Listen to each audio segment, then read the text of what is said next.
불자님들 안녕하십니까? 오늘도 많은 분들께서 마음에 무거운 짐을 지고 계실 것입니다. 직장에서 동료가 나만 유독 미워하는 것 같고 가족들조차 나를 이해해주지 않는 것 같습니다. 친구들 사이에서도 왠지 소외감을 느끼고 심지어 길을 걷다가도 낯선 사람들의 차가운 시선을 받는 것만 같습니다. 그런 경험 있지 않으십니까? 아무리 선하게 살려고 노력해도 아무리 남에게 피해를 주지 않으려고 해도 유독 나에게만 차갑고 적대적인 사람들이 있다는 느낌 말입니다. 밤에 잠자리에 누우면 오늘 있었던 일들이 머릿속을 맴돌고 왜 나만 이런 일을 겪어야 하는지 원망스럽기도 합니다. 혹시 내가 무엇을 잘못했나 싶어서 하루 종일 반성해보기도 하고 때로는 그냥 모든 사람을 피해서 혼자 살고 싶다는 생각마저 듭니다. 특히 요즘 같은 시대에는 SNS나 온라인에서까지 사람들의 날선 반응을 마주하게 되니 정말 어디서도 마음 편할 곳이 없는 것 같습니다. 법우님들, 오늘 이 시간에는 부처님의 깊은 가르침을 통해 이런 고민에 대한 근본적인 해답을 찾아보려고 합니다. 사람들이 나를 괴롭히는 이유가 정말 내 전생업보 때문일까요? 만약 그렇다면 우리는 어떻게 이 문제를 바라보고 어떻게 해결해 나가야 할까요? 부처님께서는 이미 2500년 전에 이 모든 것에 대한 명확한 답을 주셨습니다. 오늘 4가지 핵심 가르침을 통해 보살님들의 마음에 평안과 지혜의 등불을 밝혀드리겠습니다. 첫 번째로 업보의 진실에 대해 말씀드리겠습니다. 보살님들, 우리가 겪는 모든 괴로움과 어려움이 과연 전생의 업보 때문일까요? 이 문제에 대해 부처님께서는 매우 균형 잡힌 시각을 제시해 주셨습니다. 법구경에서 부처님께서 말씀하시기를 모든 법은 마음이 앞서고 마음이 주인이며 마음으로 만들어진다. 더러운 마음으로 말하거나 행동하면 괴로움이 따르고 깨끗한 마음으로 말하거나 행동하면 즐거움이 따른다고 하셨습니다. 이 말씀이 무엇을 의미하는지 깊이 살펴보겠습니다. 업보라는 것은 단순히 운명론적인 개념이 아닙니다. 전생에 내가 어떤 나쁜 일을 했으니까 지금 벌을 받는다는 식의 기계적인 관계가 아니라는 뜻입니다. 오히려 업보는 우리의 마음가짐과 행동 패턴이 만들어내는 연속적인 흐름입니다. 예를 들어 전생에 내가 다른 사람을 자주 비난하고 상처를 주는 말을 했다면 그것은 단순히 말로 끝나는 것이 아닙니다. 그런 행동을 반복하면서 내 마음속에는 남을 경계하고 적대시하는 습관이 깊이 뿌리를 내리게 됩니다. 그리고 이런 마음의 습관은 현생에서도 계속 이어집니다. 무의식적으로 다른 사람들을 경계하고 먼저 방어적인 태도를 취하게 되고 상대방도 자연스럽게 그런 에너지를 느끼게 되는 것입니다. 실제로 우리 주변을 보면 이런 경우를 많이 볼 수 있지 않습니까? 어떤 사람은 처음 만나는 사람들도 금방 편안해하고 좋아하는 반면 어떤 사람은 아무리 노력해도 사람들이 다가오기 힘들어합니다. 이것이 바로 업보의 실체입니다. 과거의 행동이 현재의 마음 상태를 만들어내고 현재의 마음 상태가 다른 사람들과의 관계에 영향을 주는 것입니다. 그렇다면 우리는 어떻게 해야 할까요? 먼저 내 마음을 깊이 들여다보는 것부터 시작해야 합니다. 사람들이 나에게 차갑게 대한다고 느낄 때 혹시 내가 먼저 마음의 문을 닫고 있지는 않은지 살펴보십시오. 상대방이 나를 싫어할 것이라고 미리 가정하고 방어적으로 행동하고 있지는 않은지 돌아보십시오. 매일 아침 일어나서 거울을 보며 이렇게 다짐해 보십시오. 오늘은 먼저 따뜻한 마음으로 사람들을 대하겠습니다. 상대방의 좋은 점을 찾아보고 먼저 미소를 짓겠습니다. 이런 작은 변화가 쌓이고 쌓이면 업보의 흐름도 바뀌기 시작합니다. 내가 먼저 선한 에너지를 내보내면 상대방도 그에 응답하게 되어 있습니다. 물론 하루아침에 모든 것이 바뀌지는 않습니다. 오랜 세월 동안 쌓인 업의 습관을 바꾸는 것은 시간이 필요한 일입니다. 하지만 포기하지 마십시오. 부처님께서도 첫일길도 한 걸음부터라고 말씀하셨지 않습니까? 두 번째로 상대방의 마음을 이해하는 지혜에 대해 말씀드리겠습니다. 보살님들, 나를 괴롭히는 사람들을 바라볼 때 어떤 마음이 드십니까? 화가 나고 원망스럽고 때로는 복수하고 싶은 마음까지 들지 않습니까? 하지만 부처님께서는 전혀 다른 관점을 제시해 주셨습니다. 화엄경에서 부처님께서 말씀하시기를 일체 중생이 다 부처의 지혜 덕상을 구족하고 있지만 망상과 집착 때문에 증득하지 못한다고 하셨습니다. 이 말씀의 깊은 뜻을 생각해 보십시오. 나를 괴롭히는 그 사람도 본래는 부처님과 같은 청정한 본성을 가지고 있다는 것입니다.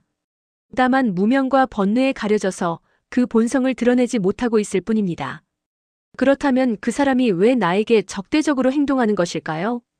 대부분의 경우 그 사람도 내면에 깊은 상처와 아픔을 가지고 있습니다. 어린 시절부터 받은 상처, 살아오면서 겪은 실패와 좌절, 인정받지 못한 슬픔 등이 마음 깊은 곳에 쌓여 있습니다. 그런 상처받은 마음은 자신을 보호하기 위해 다른 사람들을 먼저 공격하거나 밀어내려고 합니다. 마치 다친 동물이 도움의 손길을 내밀어도 물어뜯으려고 하는 것과 같습니다. 실제로 심리학에서도 이런 현상을 투사라고 부릅니다. 자신의 내면에 있는 부정적인 감정이나 경험을 다른 사람에게 투영하여 보는 것입니다. 예를 들어 어릴 때 부모에게 충분한 사랑을 받지 못한 사람은 어른이 되어서도 다른 사람들이 자신을 사랑하지 않을 것이라고 믿고 먼저 거부적인 태도를 보이는 경우가 많습니다. 또한 자신이 과거에 다른 사람에게 상처를 준 경험이 있는 사람은 다른 사람도 자신에게 그런 일을 할 것이라고 의심하며 경계하게 됩니다. 이렇게 이해하고 나면 그 사람에 대한 마음이 조금 달라지지 않습니까? 물론 여전히 불편하고 힘들겠지만 적어도 그 사람을 미워하거나 원망하는 마음은 줄어들 것입니다. 조주선사의 어록에 이런 말씀이 있습니다. 한 제자가 조주선사에게 다른 사람이 나를 미워하면 어떻게 해야 합니까? 라고 물었습니다. 조주선사는 그 사람의 마음에 무엇이 있는지 보라고 답하셨습니다. 정말 지혜로운 말씀입니다. 상대방의 행동에만 초점을 맞추지 말고 그 행동 뒤에 숨어있는 마음의 상태를 보라는 뜻입니다. 그렇다면 실제로 어떻게 실천할 수 있을까요? 먼저 나를 힘들게 하는 사람을 만나면 마음속으로 이렇게 생각해 보십시오. 저 사람도 나와 같은 중생이구나. 저 사람도 고통스러워하고 있구나. 저 사람의 본래 마음은 부처님과 같이 청정하구나. 처음에는 억지스럽고 받아들이기 어려울 수 있습니다. 하지만 계속 이렇게 생각하다 보면 점차 그 사람에 대한 관점이 바뀌게 됩니다. 또한 상대방이 나에게 상처가 되는 말이나 행동을 할 때 즉시 반응하지 말고 한번 심호흡을 해보십시오. 그리고 마음속으로 저 사람이 지금 어떤 아픔 때문에 저런 행동을 하는 것일까? 라고 생각해 보십시오. 이것이 바로 부처님께서 가르쳐 주신 자비심의 시작입니다. 상대방의 고통을 이해하고 공감하는 마음이 생기면 더 이상 그 사람을 원수로 여기지 않게 됩니다. 세 번째로 현재 순간의 마음을 다스리는 방법에 대해 말씀드리겠습니다. 법우님들 과거의 업보나 다른 사람의 마음을 이해하는 것도 중요하지만 가장 중요한 것은 바로 지금 이 순간 내 마음을 어떻게 다스리느냐입니다. 금강경에서 부처님께서 말씀하시기를 과거심은 얻을 수 없고 현재심도 얻을 수 없고 미래심도 얻을 수 없다고 하셨습니다. 이 말씀이 처음에는 이해하기 어려울 수 있습니다. 하지만 깊이 생각해보면 정말 중요한 깨달음이 담겨 있습니다. 과거는 이미 지나간 것이고 미래는 아직 오지 않은 것입니다. 우리가 실제로 살아가는 것은 바로 지금 이 순간뿐입니다. 그런데 우리의 마음은 항상 과거의 상처에 머물거나 미래의 걱정에 빠져 있습니다. 특히 다른 사람이 나를 괴롭힐 때 우리는 어떤 반응을 보입니까? 어제도 저 사람이 나를 무시했는데 오늘도 또 그런 애라고 과거의 기억을 떠올리거나 앞으로도 계속 이런 일이 생길 거야 라고 미래를 걱정합니다. 하지만 부처님께서는 이런 마음의 습관이야말로 우리 고통의 근본 원인이라고 말씀하셨습니다. 그렇다면 어떻게 현재 순간에 머물 수 있을까요? 먼저 호흡을 관찰하는 연습을 해보십시오. 누군가가 나에게 상처가 되는 말을 했을 때 즉시 화를 내거나 반박하지 말고 잠시 멈추십시오. 그리고 천천히 들이쉬고 내쉬면서 내 호흡을 느껴보십시오. 들이쉴 때는 부처님의 자비가 내 마음에 들어온다고 생각하고 내쉴 때는 내 마음의 화와 원망이 나간다고 생각해 보십시오. 이런 호흡 관찰을 몇 번만 해도 마음이 많이 안정됩니다. 그러면 상황을 더 객관적으로 바라볼 수 있게 되고 지혜로운 대응을 할 수 있습니다. 또 다른 방법은 몸의 감각을 관찰하는 것입니다. 화가 나거나 상처받을 때 우리 몸에는 여러 가지 변화가 일어납니다. 가슴이 답답해지고 어깨에 힘이 들어가고 주먹을 쥐게 되기도 합니다. 이런 몸의 변화를 그냥 관찰해 보십시오. 아, 지금 내 가슴이 답답해지고 있구나. 어깨에 힘이 들어가고 있구나 하고 알아차리기만 하면 됩니다. 신기하게도 이렇게 관찰하기 시작하면 몸의 긴장이 저절로 풀리기 시작합니다.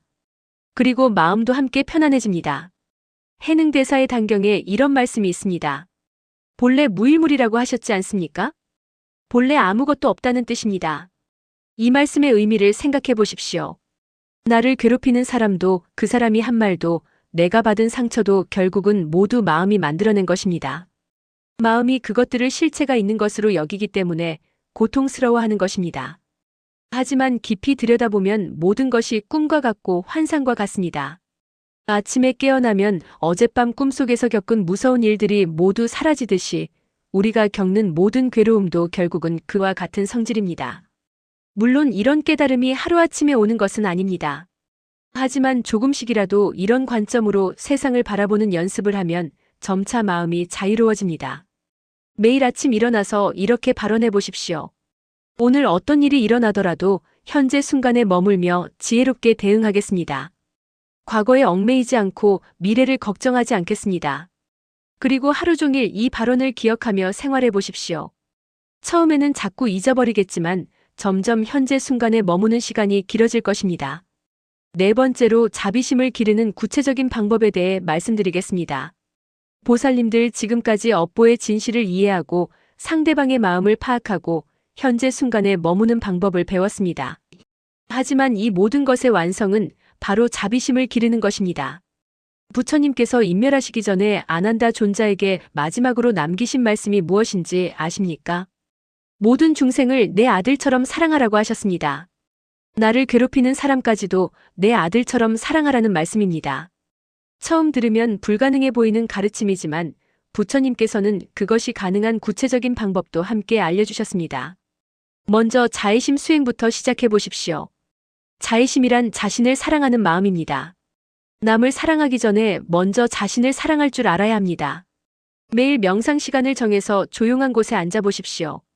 눈을 감고 마음속으로 이렇게 말해 보십시오. 내가 행복하기를 바랍니다. 내가 건강하기를 바랍니다. 내가 평안하기를 바랍니다.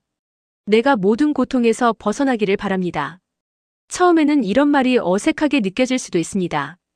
특히 자기 자신을 미워하거나 자책하는 습관이 있는 분들은 더욱 그럴 것입니다. 하지만 계속 반복하다 보면 점차 자신에 대한 따뜻한 사랑의 마음이 생겨납니다. 자신을 사랑하는 마음이 충분히 자라면 이제 가족과 친한 친구들에게로 확장해 보십시오. 내 가족이 행복하기를 바랍니다.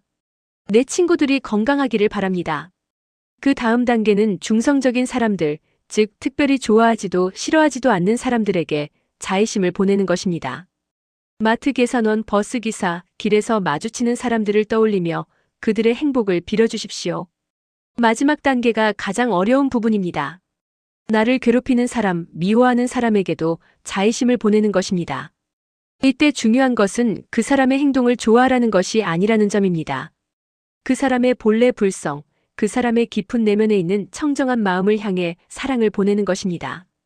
원효대사의 일화를 생각해 보십시오. 원효대사가 어느 날 길을 가다가 자신을 모욕하는 사람을 만났습니다. 그런데 원효대사는 화를 내거나 변명하지 않고 오히려 그 사람에게 절을 하며 고맙습니다. 제 자만심을 깨뜨려 주셔서 고맙습니다라고 말씀하셨습니다. 정말 놀라운 자비심이지 않습니까? 자신을 괴롭히는 사람까지도 자신의 수행을 도와주는 선지식으로 여긴 것입니다.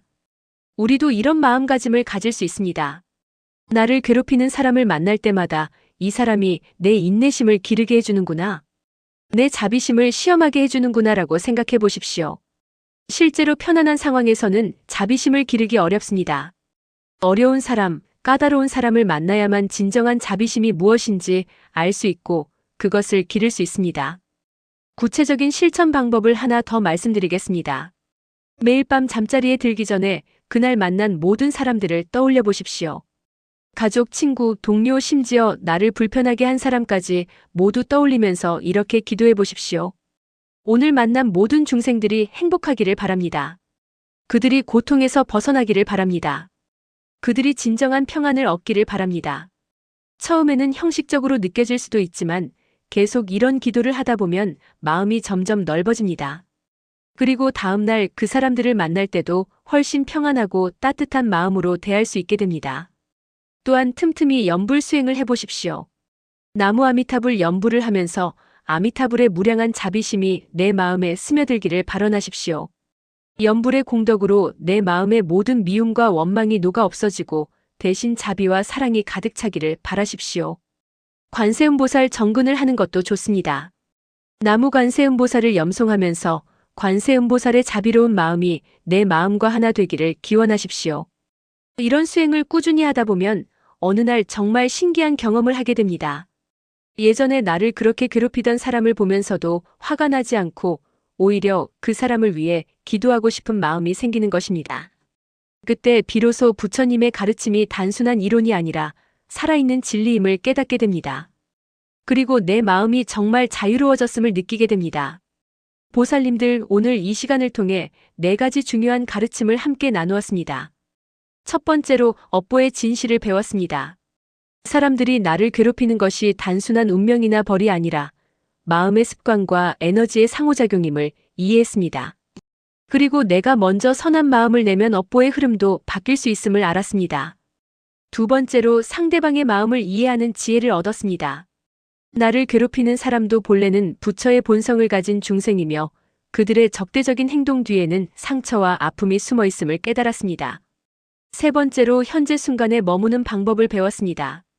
과거의 상처나 미래의 걱정에 빠지지 않고 지금 이 순간 내 마음을 지혜롭게 다스리는 구체적인 방법들을 익혔습니다.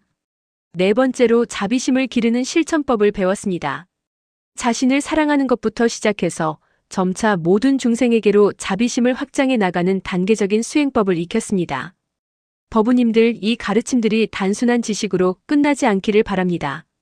매일매일 실제 생활에서 실천하셔서 진정한 마음의 평안과 자유를 얻으시기를 발언합니다. 오늘 이 영상이 도움이 되셨다면 좋아요와 구독 버튼을 눌러주시고 댓글로 여러분의 경험과 느낌을 나눠주십시오. 또한 주변에 비슷한 고민을 가진 분들이 있으시다면 이 영상을 공유해 주시기 바랍니다. 부처님의 자비와 지혜가 여러분의 마음에 늘 함께 하시기를 기원합니다. 모든 중생이 고통에서 벗어나고 진정한 행복을 얻기를 간절히 발언하며 오늘 법문을 마치겠습니다. 나무석가모니불, 나무석가모니불, 나무석가모니불.